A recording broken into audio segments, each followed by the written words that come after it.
একটি ৪ জন সদস্যের পরিবারে যখন নতুন কোনো সদস্য আসে তখন সে পরিবারে কী ধরনের পরিবর্তন আসতে পারে? ধরেন ৪ জন সদস্য পরিবারে বাবা, মা, ভাই, বোন।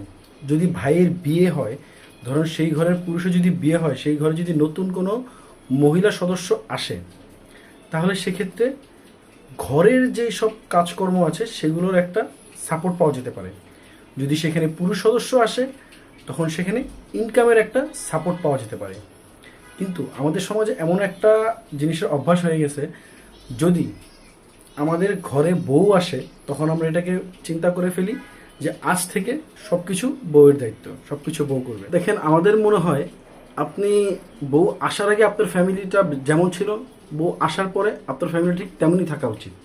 কারণ আপনার শুধুমাত্র একজন হেল্পিং হ্যান্ড তৈরি হয়েছে।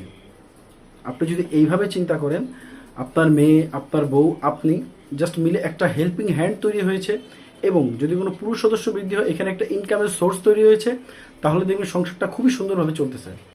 দেখেন, নতুন একজন মানুষ এসে একটা জিনিস সামলাতে তার তো একটু হেজিটেশন হবেই, একটু সময় তো লাগবে।